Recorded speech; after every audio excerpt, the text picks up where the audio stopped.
Audubon's Kiowa Creek Ranch. I'm Dan Lorenz with High Country Land Management. This is a property we manage, and I'm out here today with Dave McNitt.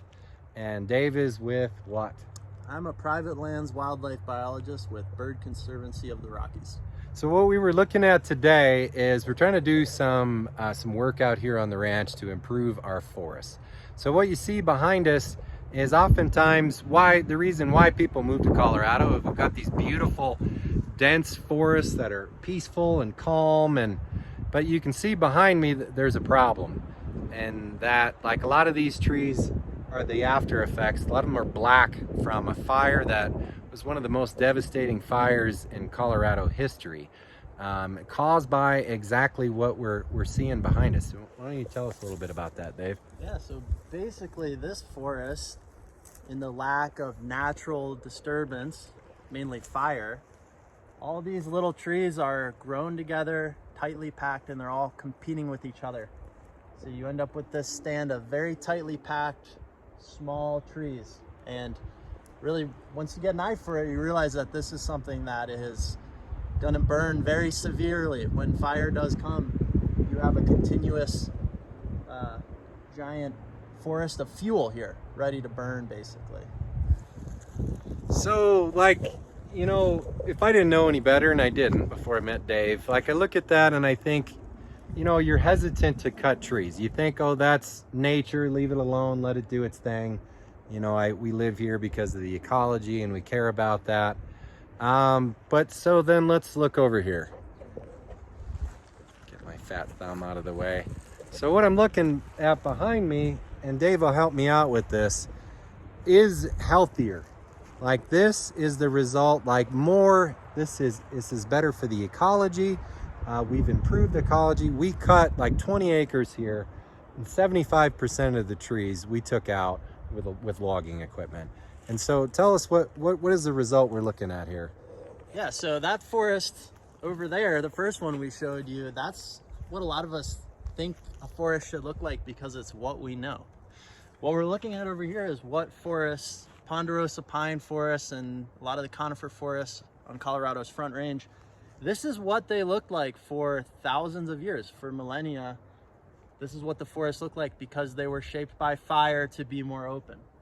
So what we've done is we've come in here and we've restored those conditions by harvesting some of the trees, mechanically removing them, and opening the forest back up. And thanks to science, we know what forests looked like historically, and now we've actually recreated one right here on the ground. Yeah, so one of the things we noticed as kind of the manager on the ground, we'll walk through it with you, is immediately after we cut this, we had a huge herd of elk that moved in that week after. Even while they were cutting it, the elk were wanting to eat the tops of the trees. And then immediately following that, we had a huge explosion in our wild turkey population. And so it really removed all the hesitation we had about bringing in large equipment and cutting most of the trees. The wildlife immediately responded with, we had made the right choice.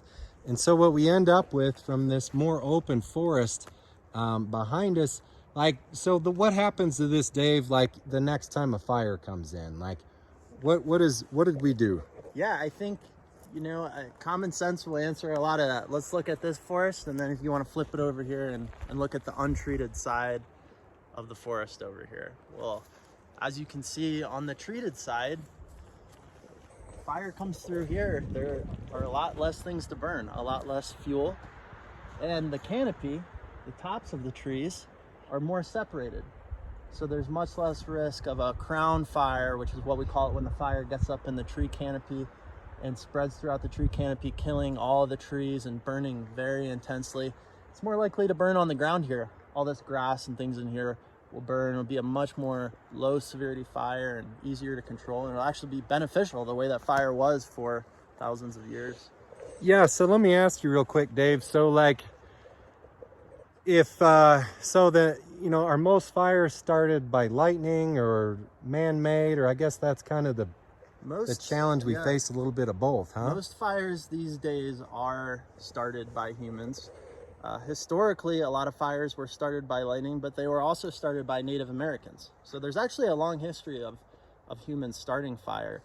And it's actually incredible how many fires are started by lightning and put out immediately. But what we do know is that before the modern times, before let's say the 1850s, these forests were burning every 1 to 35 years along Colorado's Front Range. So there were fires starting naturally and they were burning all the time. Yeah, so you said something really interesting there in that, like, so if you were a native people, why were they starting fires? They knew this, what we look at science for this information, they knew intuitively because they were living on the land for generations, hunting the land, foraging on the land, and they could see with their own eyes the benefits of having a more open forest and having this open understory here where grass and things like that can grow, so there'd be more elk and deer and turkey and game for them to hunt. Yeah, right? Cool. Alrighty, we'll be back with more, and we'll see you soon.